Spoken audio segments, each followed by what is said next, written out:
Hi, I just wanted to give a disclaimer. For some of the videos I'm about to put out, I jumped straight into the advice, no intro, no preview, just thought I would let you know. So let's just get back to the video. Sorry about it being dry, but I just thought it'd be the best way to give you all of this content. So as you can tell by the title, this video is for year 10 going to year 11 who are doing GCSE RS.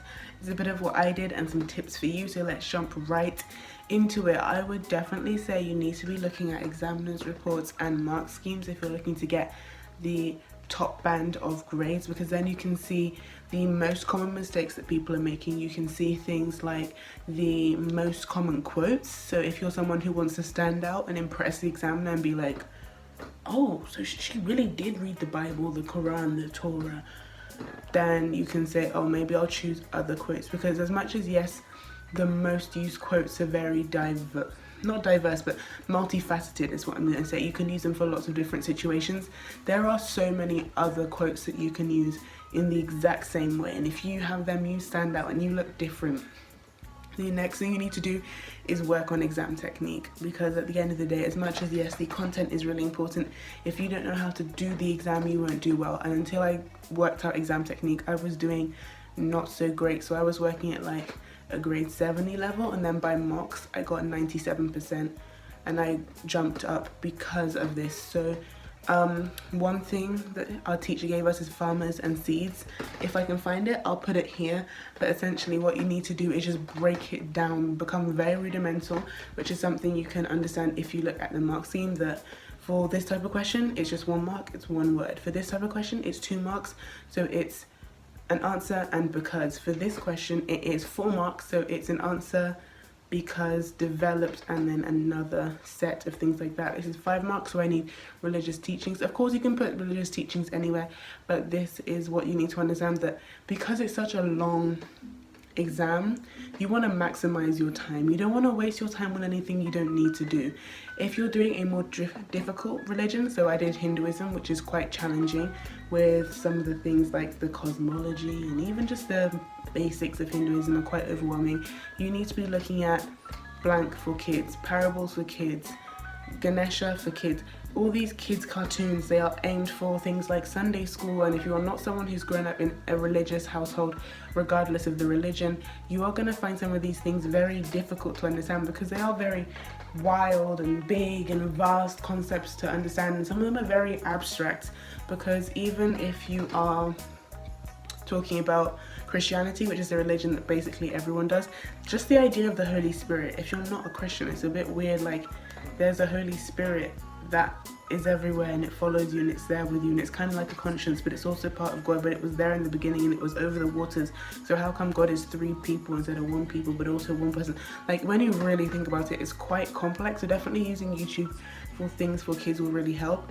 What I did was I made some essay plans, and the way it worked is I had, this is for question 5, so 12 mark questions. So I would have for and against for religion A, for and against for religion B, for and against non-religious, some stats, and a conclusion and intro box. So for example, let's say the question is abortion, and that was one of the questions actually. For and against from Christianity, you could use the lesser of 2 evils, which is not actually from the Bible, but it was made by a theologian or something, C.S. Lewis. And then against would be the 6th commandment, thou shalt not kill.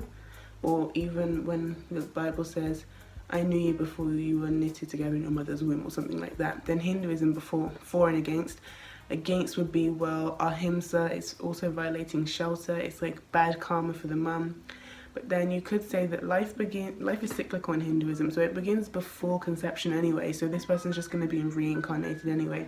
For and against religious, then you non-religious, then you have pro-lifers and pro-choicers, and you could use things to back it up. And then you could use some stats and say stats that are relevant to religion. So I said, in India before 2015, I don't even remember these things anymore, but there were 5 million that type of abortion which led to this and that, just like little things to make it sound nice. And then obviously you have to focus on religion, but putting little things also help. And with abortion this year, we were very lucky, because if you did want to put any like political reference or modern day reference, you could just refer to the abortion laws in America, because the exam was like 2 or 3 days after this was all over the news. What other tips? Yeah, just practicing loads. I remember that when it was mock season, I did all of the 12 mark questions in the book. I did loads of the 12 mark questions from the specimen papers, all the papers online. That stressed me before the exam, because there was one paper in particular and it had topics from the old spec, not the new spec, and I was like, this is terrible. But yeah, practicing loads. My poor RS teacher, in fact all of my teachers, I'm just always giving them practice essays, but thank you so much, miss, really appreciate it. I know she's not watching this, but still, definitely get a teacher to mark it, because you often mark yourself more generously with essay questions. And also make sure you stay on topic and you don't ramble. A big issue a lot of my friends have had is if it's something they're passionate about, like euthanasia, like abortion, they will go left, right, center, left, right, center, left, right, center, and you need to stay precise. Flashcards are very, very useful, but make sure that you are remixing it and make sure you actually know your content. And then if you have the textbook, go through, just make sure that you know everything. On the AQA website, for example, all of the religious vocabulary is on there. You have to scroll to find your religion because it's alphabetical order. What other resources you have? For the AQA spec, on page 7 of some of the textbooks, it's in the Islam one, the Hinduism one, it's not in Christianity, can't speak for anything else, but it says what you need to be able to say contrasting beliefs about. Contrasting beliefs was question 4, I think, so the 5 mark question.